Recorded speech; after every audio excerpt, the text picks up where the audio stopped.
All right, buckle up, because we're diving deep into President Biden's farewell address. Ooh, this is gonna be good. It wasn't all just reminiscing. No, not at all. He actually threw out some pretty serious warnings uh, about the future of America. Yeah. We've got a whole stack of news articles analyzing it all, and some of the stuff is, well, pretty alarming, especially for everyday folks It's like you and me. interesting you say that because, well, that's exactly what I was thinking when I was reading these articles. Yeah. It's not just some abstract political theory. It's like this stuff has real-world consequences. Exactly. Yeah.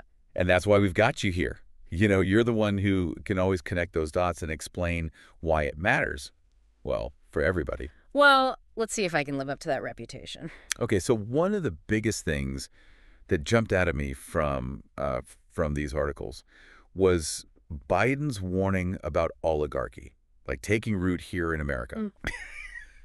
He actually used the phrase, oligarchy is taking shape. Yeah. Pretty strong words, don't you think? Especially for a farewell speech. Yeah, definitely not your typical feel-good send-off. The- I mean, he was really trying to make a point. Right, You yeah. know, it's like he was saying, hey, wake up, America. This Right. is serious. It's not just buzzwords, though. No, not at all. He's actually pointing to a trend that we're seeing. This concentration of wealth and power in the hands of just a tiny elite. Right. A very select few. Yeah. And when you think about it, I mean, it's kind of mind-boggling. Mm. A few billionaires can basically pour money into campaigns. Yeah. They can lobby for policies that only benefit them. Yeah. And it really makes you wonder, how much influence do everyday people actually have? Yeah. And some of these articles actually connect this to how some of the world's richest individuals, like Elon Musk, for example, Yeah. he heavily supported Trump's campaign. Yeah.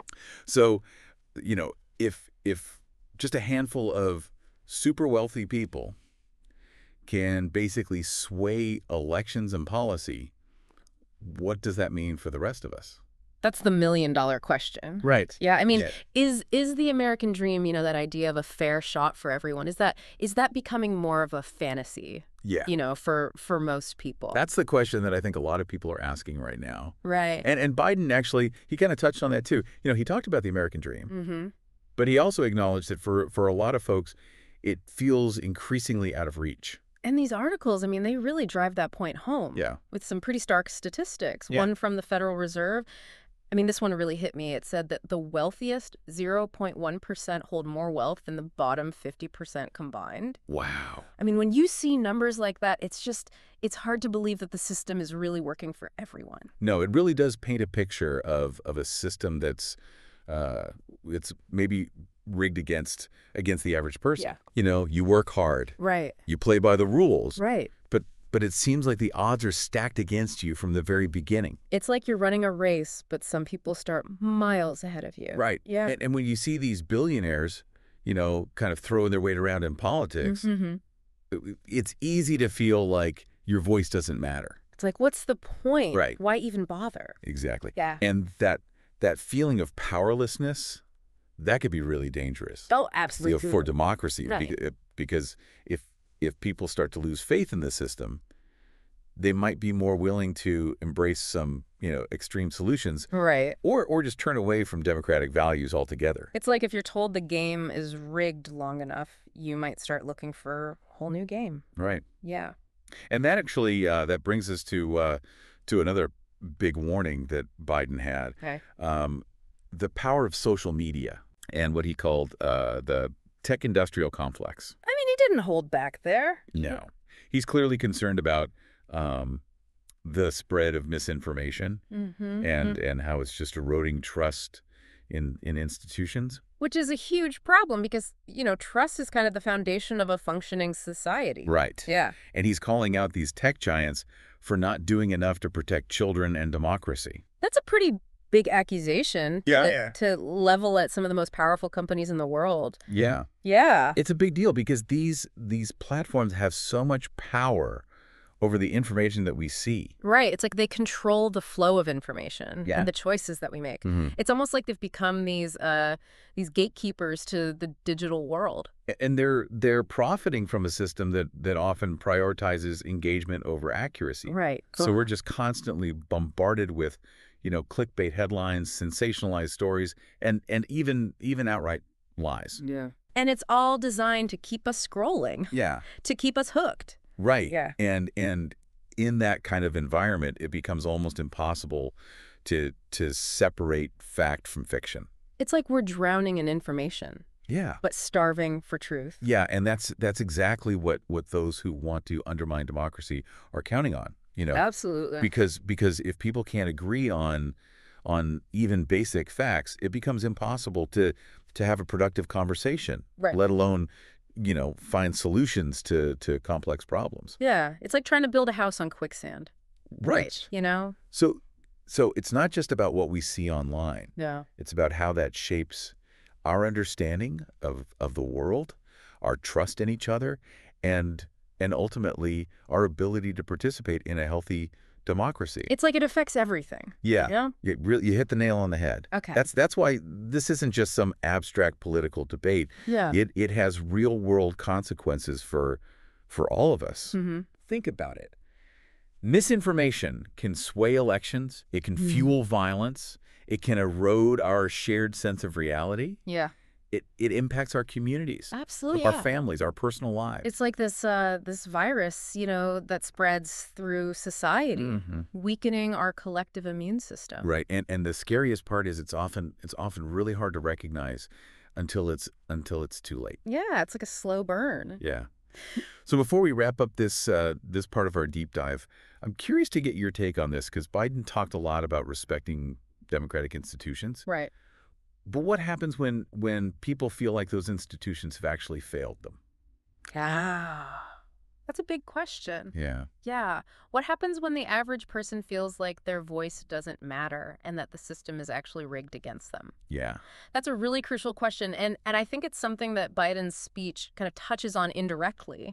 It's like he's acknowledging that these warnings, about oligarchy, Right. about about tech giants, they're contributing to this sense of disillusionment. Yeah. So by calling out these problems, he's also kind of highlighting a deeper crisis, a crisis of faith in the system itself. Right. That's an interesting perspective. Yeah. And one that maybe explains why his approval ratings were so low, as some of the articles mentioned. Right. Yeah. A lot of people felt like he wasn't doing enough to address their concerns, like the rising cost of living. Yeah, those everyday struggles. Right. And regardless of the specific causes, that widespread dissatisfaction, it can create fertile ground for, let's call them, alternative systems. Alternative systems. What do you mean by that? Well, imagine like a scenario where people become so disillusioned with traditional politics that they're willing to embrace leaders who promise, simple solutions, even if those solutions are unrealistic or even dangerous. Okay, I'm starting to see where you're going with this. It's like a populist leader, right? Who taps into people's anger and frustration. Yeah. Even if it means, kind of undermining democratic norms. Exactly. And history is full of examples where societies have gone down that path when people lose faith in their institutions. Unfortunately, yes. So you're saying that America could be headed down that path. Well, I'm not making any predictions, but I mean, Biden's speech and the reactions to it, especially from certain media outlets, it really shows that we're at a crossroads. Yeah. One article, I think it was from Fox News, they called his speech dark and divisive. Yeah. They didn't seem to buy his message of unity and hope at all. It's like we're looking at the same picture, right, but seeing completely different things. And that's part of the challenge. Right. When trust is fractured, it becomes really hard to find common ground. Yeah. It's like we're speaking different languages, even though we're using the same words. And that makes it almost impossible to have a productive conversation. Right. Let alone work together to actually solve problems. And that's the danger, we get so caught up in our own narratives that we lose sight of the bigger picture. So if people can't even agree on basic facts, how can they possibly come together to solve these massive challenges? Right. It feels almost hopeless. Well, I wouldn't say hopeless, but it's definitely a daunting task. Yeah. It requires a commitment to open dialogue, Mm-hmm. critical thinking, Yeah. and a willingness to consider perspectives that are different from our own. Yeah. It's about recognizing that we're all in this together, Right. even if we don't always agree. That sounds good in theory, but how do we actually put that into practice? That's the challenge. Yeah. Yeah. Especially in a world where everyone's just shouting their opinions from their own little echo chambers. Right. And it feels like those echo chambers are getting smaller and smaller. Right. Yeah. That's a question that we're going to explore further in the next part of our deep dive. Okay. But before we move on, let's bring it back to our listener for a second. Yeah. Why should they care about all of this? Yeah. How does this impact their daily lives? Right, because it's easy to get lost in the abstract. Right. Yeah. But the reality is that these issues, they have very real consequences for everyone, Yeah. not just politicians and pundits. Right. The concentration of wealth and power, Yeah. the spread of misinformation, Right. the erosion of democratic norms, these things, they affect everything. From the quality of our health care and education Yeah. to the job opportunities that are available to us. It affects our pocketbooks. Right. Our health, Mhm. our relationships. Exactly. And when trust in institutions breaks down, it becomes harder to address these issues effectively. Right. Right. It creates a vicious cycle where problems just fester. Yeah. And solutions seem increasingly out of reach. And that's why I think Biden's speech is so important. Yeah. It's not just a farewell. No. It's a wake-up call. Yeah. You know? It's like he's shaking us by the shoulders and Yeah. saying, pay attention. Yeah. This matters. He's urging us to recognize the challenges that are facing our democracy and to take action to protect it. And to do it now. Right. Before it's too late. He's saying that the future of America is in our hands. It's a powerful message. A very powerful message. And that's where we'll pick up in the next part of our deep dive. Okay, I'm ready. So stay tuned. Yeah. We're about to get into some really interesting stuff. Yeah, this is just the tip of the iceberg. You definitely don't want to miss this. Definitely not. So we left off talking about how Biden's speech is kind of a wake-up call. Yeah, a real reality check for a lot of folks. Yeah, especially for everyday people. Mm-hmm. He's warning us about these big forces at play that could impact our lives in a very real way. Absolutely. And it's not just about politics, It's about our everyday experiences, our sense of hope for the future. Yeah. Like, remember how we talked about the American dream and how it feels out of reach for so many? Right. Well, that ties directly into this whole question of faith in the system. Because if people believe the game is rigged, why bother playing? Why strive for something that seems unattainable? Exactly. Yeah. And the articles we have, they really highlight that sense of disillusionment. Yeah, one from the Associated Press really went deep on that. Yeah. The growing wealth gap. How the richest 0.1% hold more wealth than the bottom 50% combined. It's a crazy stat. It's mind-boggling. Yeah, it's hard to swallow that kind of statistic and still believe that, hard work and playing by the rules will lead to success. Especially when you see those billionaires, rubbing shoulders with politicians, pouring money into campaigns. It feels like they're playing by a different set of rules. Yeah. And that kind of inequality, it just breeds resentment and distrust. Absolutely. It makes people question whether the system is designed to benefit them or just the privileged few. Which is why I think Biden's warnings about oligarchy hit so close to home for many people. Right. It's not just some abstract concept. Right. It's a lived reality for those who are struggling to make ends meet while the rich get richer. Exactly. And that feeling of being left behind, of the system not working for you, Yeah. that's what can lead people to embrace extreme solutions or turn away from democracy altogether. It's like when you feel like you have nothing to lose. You might be willing to gamble on anything that promises change, Yeah. even if it's risky or dangerous. And that's where the power of social media comes in. Right, because these platforms can amplify those feelings of anger and frustration, create echo chambers where misinformation thrives. Exactly. It's like a perfect storm brewing. Yeah. Economic inequality, political polarization, and a media landscape that often prioritizes outrage over accuracy. It's a recipe for disaster. Yeah, and in that environment, it's easy to see how people could lose faith in traditional institutions, in the very idea that democracy can work for them. Absolutely. which is why Biden's call to action is so important, Mm-hmm. but also so challenging. Right. He's asking us to engage in the system to hold our leaders accountable. Yeah. But what if people don't believe the system is worth saving? That's the tough question, isn't it? I Yeah. don't know if there's an easy answer, but Mm. I think it starts with acknowledging the problem, Mm. recognizing that these feelings of disillusionment are real and valid. Yeah. And then it's about having honest conversations, Yeah. listening to each other's perspectives, Yeah. and trying to find common ground. Which is, easier said than done in our current climate. Oh, absolutely. But- But it's essential if we want to avoid the pitfalls that Biden warned about. Because the alternative, as we've discussed, is pretty bleak. Yeah, a society where trust has eroded, Hmm. where democracy has given way to something more authoritarian, Right. where the gap between the haves and have-nots continues to widen. And that's a future that none of us want, right? Definitely not. So if we want to create a different future, one where everyone has a chance to thrive, Mm-hmm. we need to start by addressing these fundamental challenges. Absolutely. But it's not just about top-down solutions, Right. It's about each of us taking responsibility for the health of our democracy. It's about staying informed, engaging in our communities, and holding our leaders accountable. And being critical consumers of information.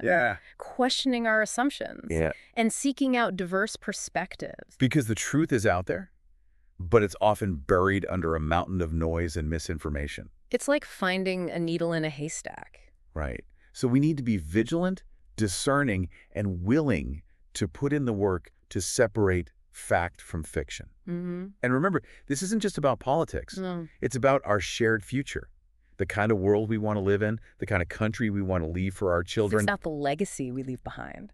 Exactly. And on that note, I think it's time to dive into the last big piece of Biden's speech, Okay. his warnings about big tech. Yeah, this is where things get really interesting. Yeah, because it's not just about misinformation. It's about the very structure of how we get information, how our attention is shaped. Right, it's about the power dynamics at play. Yeah. The algorithms that determine what we see and don't see. The ways in which our online experiences are being curated and manipulated. And that's something that impacts all of us, whether we're aware of it or not. Absolutely. So we're talking about big tech and how it's not just about misinformation, Right.